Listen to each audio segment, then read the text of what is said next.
Detik-detik petugas I.O. dibawa polisi usai tipu siswa MAN 1 Kota Bekasi masih sempat sibuk main handphone. Inilah detik-detik saat pihak event organizer yang mengelola study tour siswa MAN 1 digelandang ke Polsek Bekasi. Baru-baru ini heboh ratusan siswa MAN 1 Kota Bekasi gagal study tour. Gagalnya keberangkatan para siswa tersebut diduga karena penipuan oleh pihak event organizer. Awalnya siswa MAN 1 berencana berangkat ke Yogyakarta pada 28 Mei 2023. Namun, pihak I.O. menunda keberangkatan menjadi 3 Juni 2023. Pihak event organizer Jogja Holiday Center yang mengelola keberangkatan siswa untuk study tour itu kemudian dilaporkan oleh pihak sekolah ke polisi.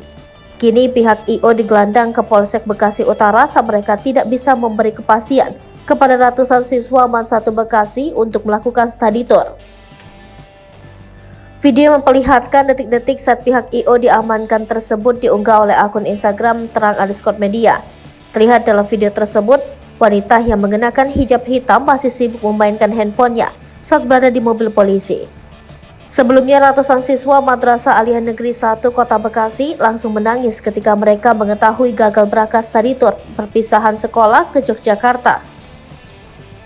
Para siswa gagal study tour setelah ditipu oleh event organizer yang sudah dibayar untuk menyelenggarakan acara jalan-jalan itu.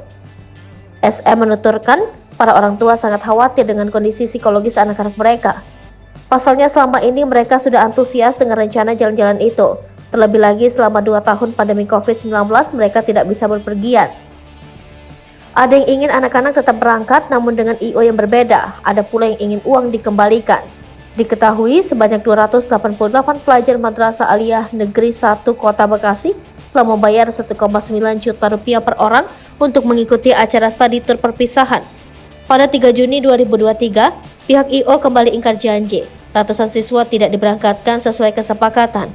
Pihak I.O. kemudian meminta waktu sampai tanggal 8 Juni 2023. Sayangnya janji tersebut juga diingkari.